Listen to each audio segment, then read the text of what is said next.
Hello chess fans, this is Rick from Chess to Impress. Just over 4 weeks till the World Championship match between Carlsen and Caruana will kick off in London on November 9th.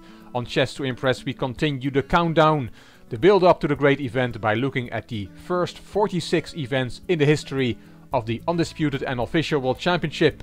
Carlsen-Caruana will be number 47. We are in the Karpov era. In the last two videos we have seen him defend his title successfully against Viktor Korchnoi, but then a 21-year-old came along and his name was Garry Kasparov. As you can see, these giants played 5 matches against each other in the space of 6 years, and the first one was in 1984.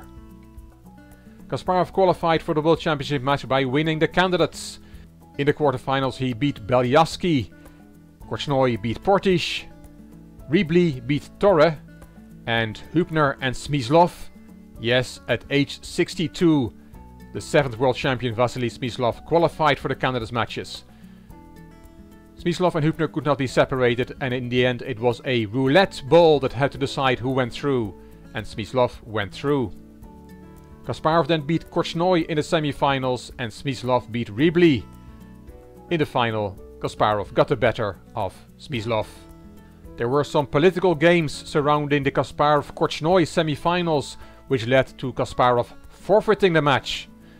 But Korchnoi agreed to replay the match. Imagine if he had not agreed to that, then Kasparov would not have played Karpov in '84 and chess history would have been different.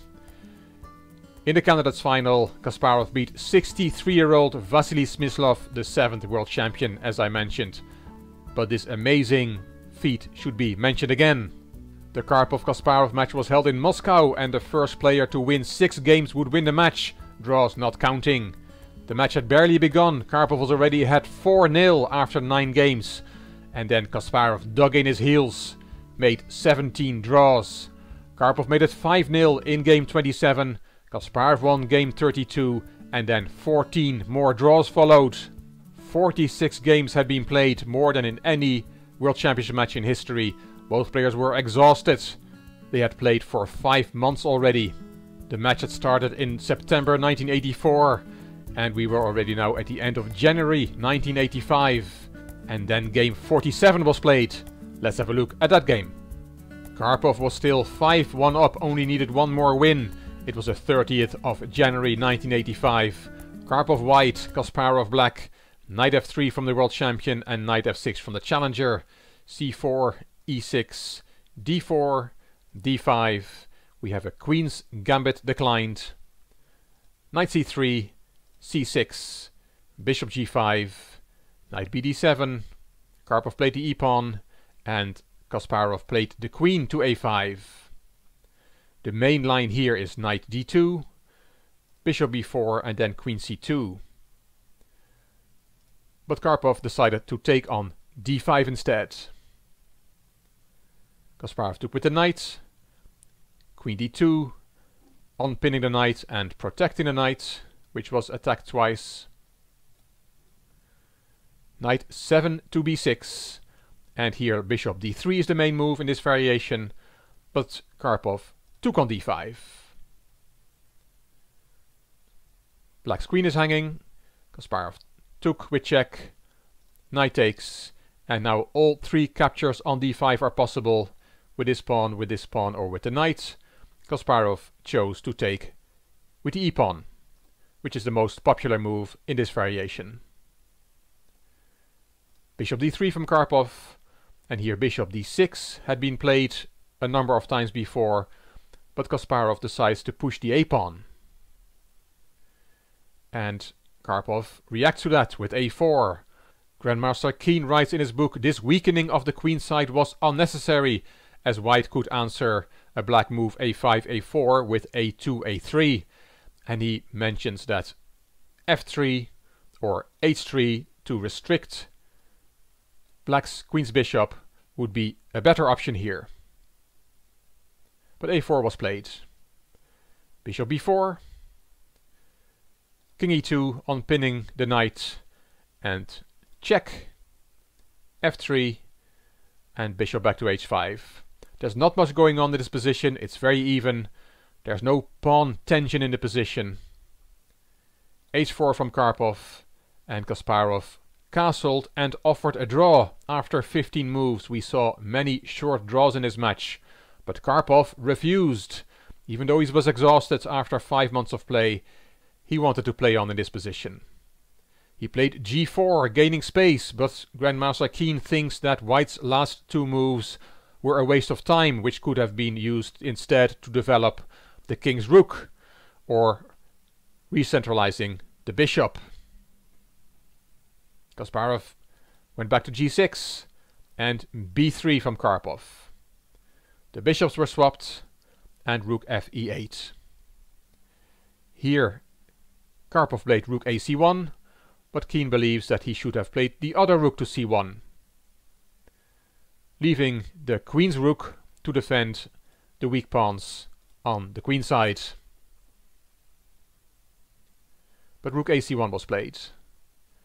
c5 from Kasparov, livening up the position. It's a pawn sacrifice which White should not accept, and Keen writes that Black is opening up the position in order to expose White's weak queenside pawns and exploit the precarious position of White's king.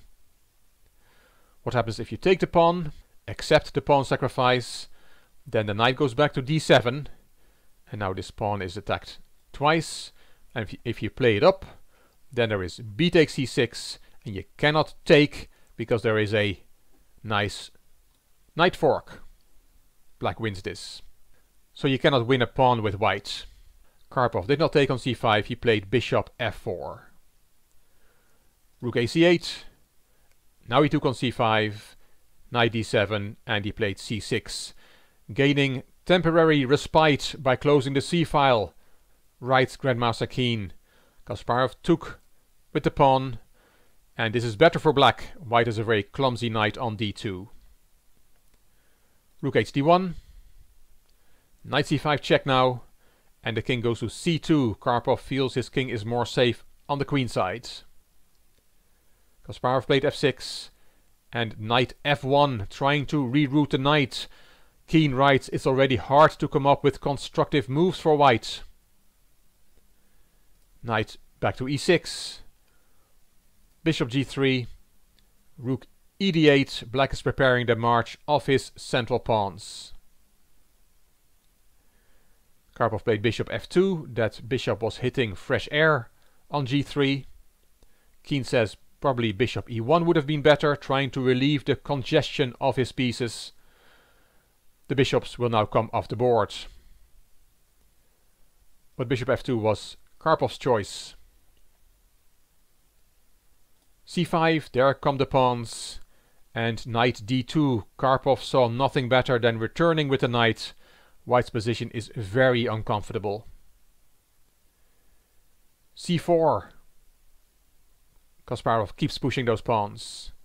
Karpov took, and knight c5, attacking the a-pawn. Here Karpov played e4, which gets a question mark from Grandmaster Keen. He says this is allowing Black's d-pawn to cause fatal disruption. Kasparov pushed the pawn, and White is in big trouble. Karpov blundered here. He played knight b1. We'll see in a second why this is a blunder. What else could he have done? Grandmaster Keen gives rook a1 as an option. But then Black also wins material with d3 check, king c1, bishop takes d2 check, king takes, and knight b3 check. And that's a fork. King c3, knight takes, rook takes, and Black has a winning position with his extra material. But knight b1 was played in the game, and that's a blunder. And why is it a blunder? Because of d3 check. Karpov played king b2, which was his last move, because after d2, Karpov resigned this game. Why did he resign? Your rook is hanging, so rook c2. But then knight d3 check forks king and the unprotected bishop on f2. King b3, knight takes, and now this rook is hanging. Rook takes, bishop takes, rook takes, and if we count the pieces, Black has an extra rook. Bad game from Karpov, and after 47 games the score was now 5-2, still in favor of Karpov. But Kasparov also won game 48 to make it 5-3. But then the president of the World Chess Federation stopped the match, and it was a big decision. Both players said they wanted to continue. Karpov because he was still 5-3 ahead, and Kasparov because he had just won the last 2 games. But Karpov stopped the match and ordered for a new match to begin later in 1985, starting with a 0-0 score and a limited number of games of 24. Here we see the very large table of this match. 48 games, a total of 40 draws, 5 wins for Karpov and 3 for Kasparov, of which the last 2 you can see there in game 47 and 48. So Karpov and Kasparov resumed later in 1985 for their second match, and that's what the next video is about. Hope you liked this video. If you did, please give it a thumbs up. Please subscribe to the Chess to Impress channel and please leave a comment. I will read them all and I will reply to them all. If you like the video, if you like the series of the countdown towards a Carlsen-Caruana match, then please share the video and the series by using the share button on YouTube. The link to the series is here. And this is Rick for Chess to Impress. Thank you for watching.